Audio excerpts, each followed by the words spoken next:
Assalamualaikum warahmatullahi wabarakatuh. Bagaimana anak-anakku kabarnya hari ini? Alhamdulillah, semoga kita juga semuanya sehat. Di masa pandemi ini, kita harus tetap menjaga protokol kesehatan yang dicanangkan oleh pemerintah agar Corona segera menghilang dari bumi Indonesia dan di dunia ini.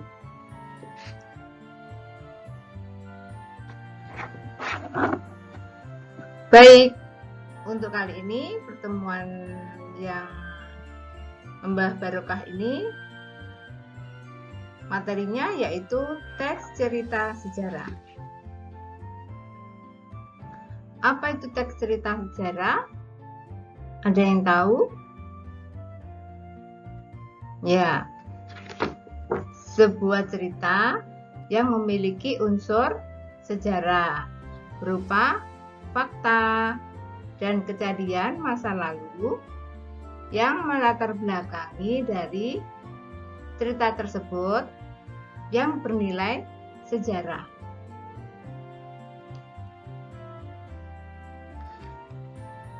Nah, contoh kita lihat di sini ada cerita sejarah Sunan Kalijaga atau kisah Umar bin Khattab. Ini semuanya beberapa contoh dari kisah sejarah. Cerita-cerita ini tentu disajikan secara kronologis atau urutan peristiwanya sesuai dengan waktu. Dan isi di dalamnya ini memuat fakta-fakta yang telah terjadi pada saat Umar bin Khattab maupun Sunan Kalijaga masih hidup. Nah, untuk mengabadikan peristiwa tersebut, maka ditulislah dalam sebuah buku teks berupa suatu cerita atau novel sejarah. Coba, apakah kalian tahu cerita sejarah selain contoh yang saya berikan ini? Selain Sunan Kalijaga atau Umar bin Khattab, mungkin ada yang tahu tentang cerita sejarah lainnya yang berada di Indonesia terutama? Apa coba? Ya, ini ada buku tentang sejarah yaitu Gemuruh Paregreg. Apa itu Paregreg? Tentu adalah sebuah cerita tentang peperangan di Paregreg. Ada lagi kisah sejarah Majapahit. Nah, siapa yang ingin membaca buku setebal ini? Tentu yang sudah membaca ini pasti akan mendapatkan sebuah cerita yang menarik dan tentu bermanfaat bagi kita semua. Apalagi untuk kebangsaan bangsa Indonesia, untuk mencintai sejarah-sejarah yang telah dilalui oleh para pejuang kita. Untuk pembelajaran kali ini, tujuan pembelajarannya adalah menganalisis kebahasaan teks cerita sejarah. Berikutnya, menulis cerita sejarah pribadi dengan memperhatikan kebahasaan ini tadi. Tentu kalian tidak lupa kan, dengan adanya struktur dari pertemuan yang lalu, kita telah membahas tentang struktur dan nilai-nilai yang muncul di dalam teks cerita sejarah.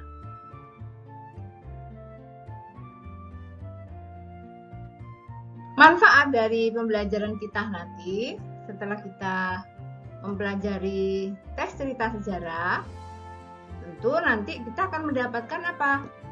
Tentang kesuksesan dan kegagalan masa lalu dari tokoh-tokoh yang kita telah baca tadi.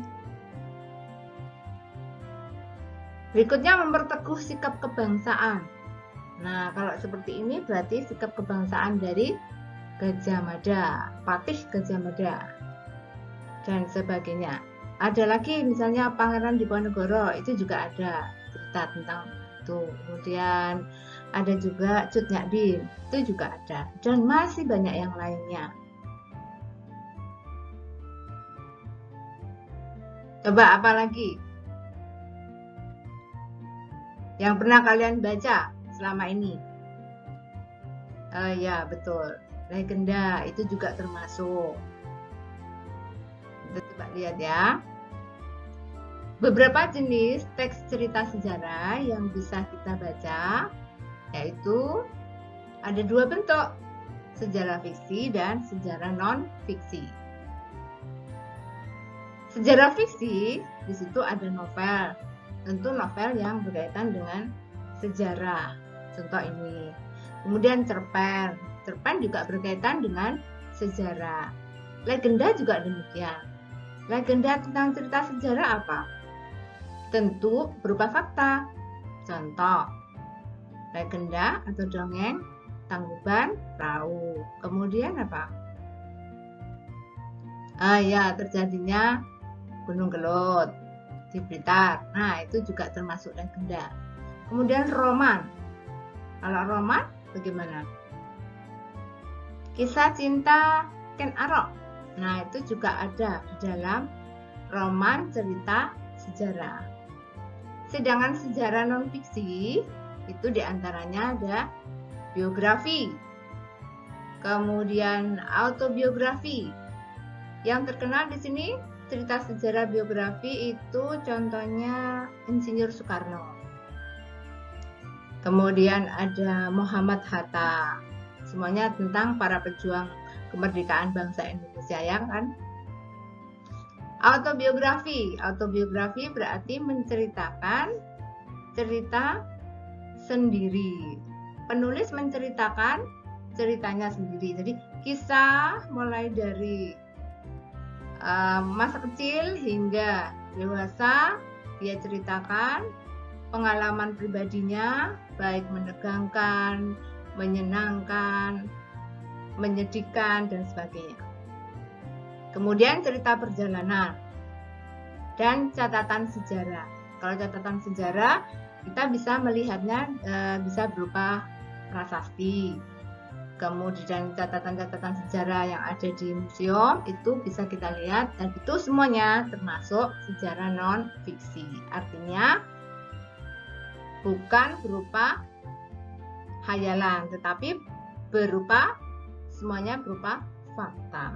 Kalau ini fiksi, itu tempatnya bisa berupa fakta, beneran ada, tapi kisahnya bisa jadi ditambah oleh pengarang atau penulis tersebut. Nah, dari sini mana yang kalian sukai? Apakah sejarah non-fiksi atau sejarah fiksi? Nah, kalau seumur kalian tentu pasti sukanya yang sejarah fiksi. Tidak apa-apa, yang penting senang membaca buku cerita sejarah. Saya ingatkan kembali, untuk struktur tes cerita sejarah jangan sampai lupa. Nanti kalau menulis cerita sejarah pribadi harus sesuai dengan struktur yang ada. Nah, ini ada abstrak, orientasi, komplikasi, klimaks, dan resolusi. Itu struktur dari teks cerita sejarah. Apa sih abstrak itu? Ringkasan atau inti cerita secara singkat. Letakkan di bagian awal, di paragraf awal. Kemudian pengenalan pelaku utama atau kejadian. Letakkan di paragraf kedua atau ketiga. Mulai muncul konflik. Letakkan di paragraf keempat. Puncak konfliknya, keruncingan masalah. Pada setiap cerita tentu harus ada alurnya, adanya kemunculan konflik sampai puncak konflik hingga pada penurunan atau penyelesaian masalah, yaitu resolusi. Masih ingat kan strukturnya? Nah, ini jangan sampai lupa. Unsur berikutnya di dalam teks cerita sejarah, masih ingat kan? Ada nilai-nilai kehidupan, ada nilai agama, nilai moral, nilai sosial, nilai politik, dan nilai budaya. Kalau kalian membaca buku-buku sejarah seperti ini, tentu akan kita dapatkan beberapa nilai-nilai ini.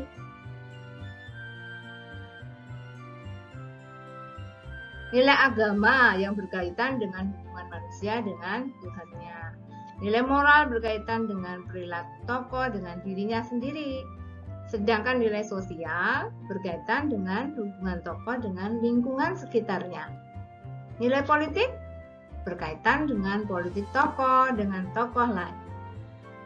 Nilai budaya berkaitan dengan tradisi, adat istiadat di lingkungan tokoh tersebut. Contoh Patih Gajah Mada. Dalam cerita ini muncul nilai agama pada saat itu. Nilai moral dengan keteguhan dari sang Patih Gajah Mada. Nilai sosialnya hubungan dengan para penggawa untuk Patih Gajah Mada yang ada di Majapahit. Sedangkan nilai politik yang muncul adalah adanya perebutan kekuasaan, kemudian banyaknya pemberontakan yang terjadi di Majapahit. Dan nilai budaya bisa kita ambil dari sini adanya tradisi atau adat istiadat di kerajaan atau di istana.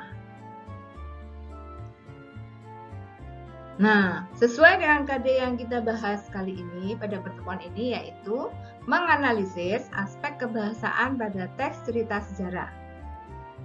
Apa saja yang harus kita bahas pada aspek kebahasaan di dalam cerita sejarah? Di antaranya yaitu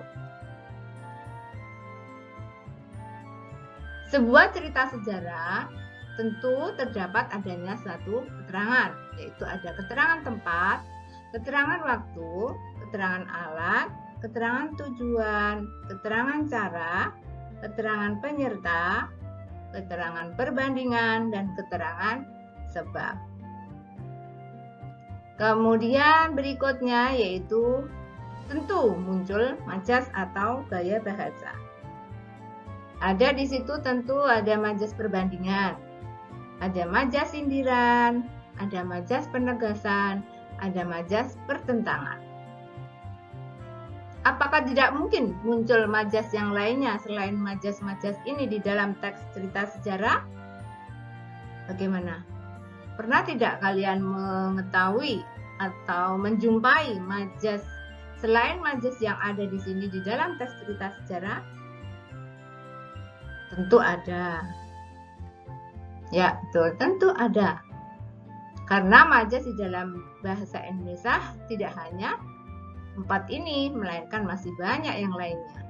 Tapi yang mendominasi dari teks cerita sejarah adalah majas-majas ini jenisnya. Berikutnya, bahasa kias. Bahasa kias adalah bahasa yang tidak sebenarnya, artinya tidak terdapat dalam kamus, tetapi adalah memiliki makna konotasi atau makna tidak sebenarnya apabila kata tersebut digabungkan dengan kata yang lainnya, mengandung makna simbolik atau ungkapan. Baik, lebih jelasnya kita lihat penjelasan berikut ini.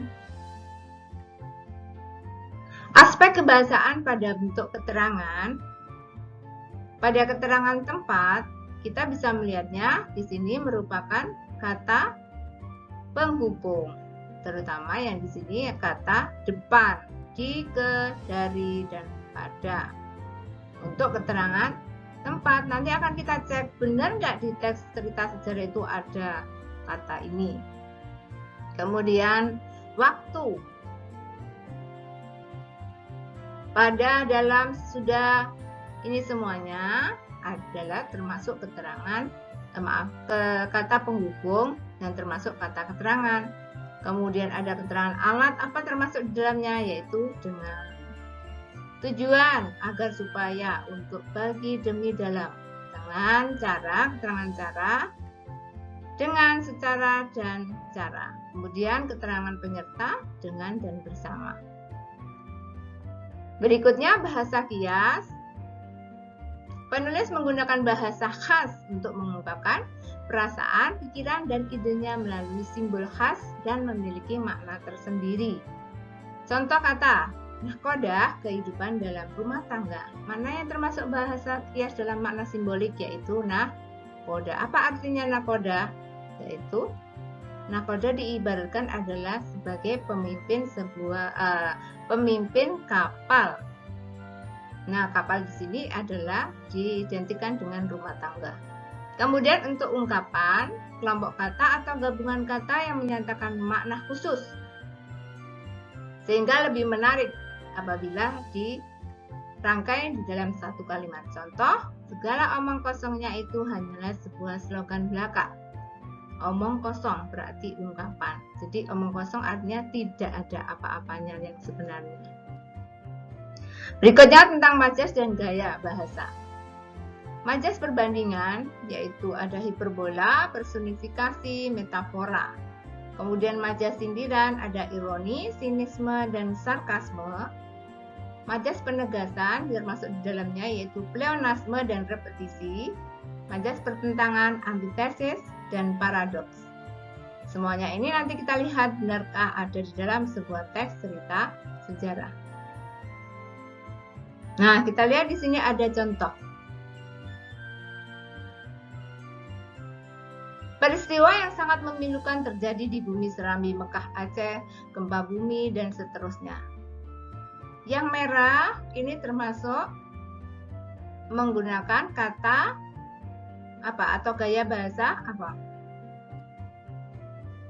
Ya betul, hiperbola. Kemudian Mekah, Aceh termasuk di dalamnya aspek kebahasaan berupa keterangan tempat. Ya betul. Minggu pagi 26 Desember merupakan keterangan waktu. Dan ribuan bangunan hancur lebur, ribuan pula mayat berarti termasuk aspek kebahasaan. Ya, gaya bahasa. Selanjutnya nanti kita lihat lagi. Kade berikutnya yaitu menulis teks cerita sejarah pribadi. Dari uraian di awal tadi tentu kalian tidak boleh lupa dari strukturnya, kemudian aspek kebahasaan. Maka ini dibawa di dalam teks sejarah, teks cerita sejarah pribadi. Bagaimana caranya supaya kita bisa mengetahui teks cerita sejarah pribadi kita? Yang pertama, kumpulkanlah cerita-cerita tentang kisah-kisah kalian saat masih kecil misalnya, atau sudah besar tetapi sangat mengesankan.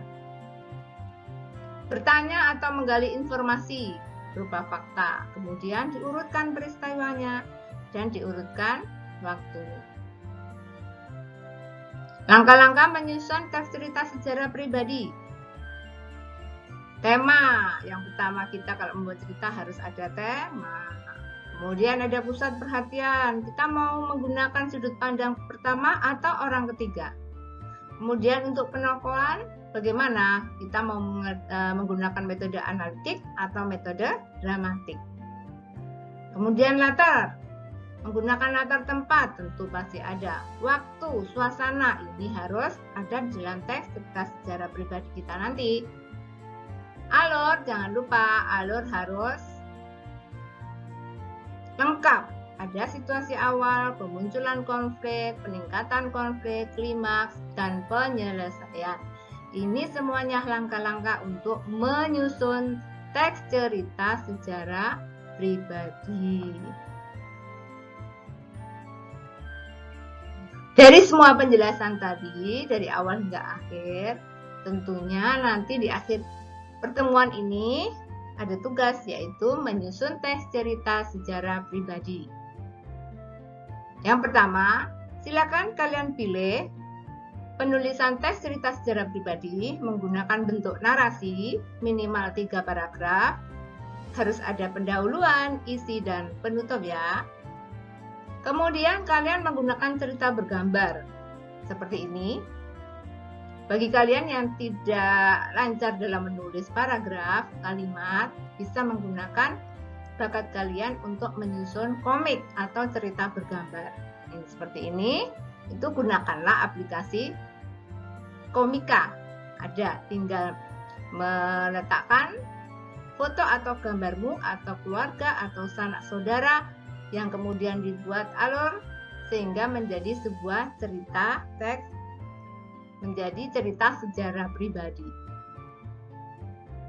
Untuk tugas ini, aspek penilaian harus ada karya asli, jadi bukan jiplak atau kamu tidak boleh melihat, mencontoh cerita sejarah pribadi orang lain yang kemudian kamu ganti nama, itu tidak boleh.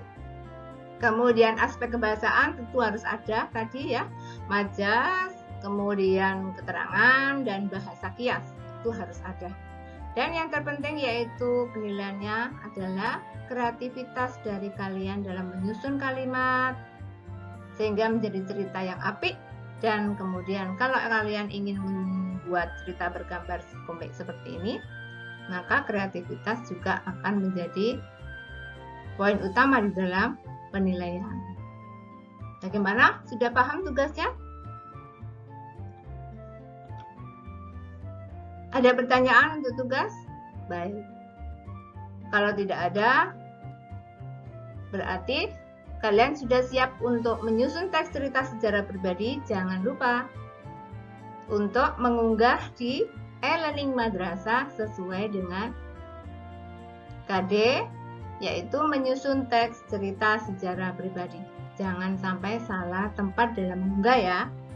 Dilihat, dibaca dulu. Di mana letaknya?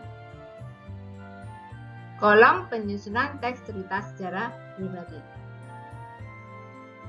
Baik, saya rasa penjelasan untuk teks cerita sejarah pribadi saya anggap sudah selesai dan saya berharap kalian bisa memahami keterangan ini dan semoga teks cerita sejarah bisa menambah wawasan pengetahuan bagi kalian untuk mencintai kebangsaan dari bangsa Indonesia, dari segala sepak terjangnya dan pengorbanan dan perjuangannya.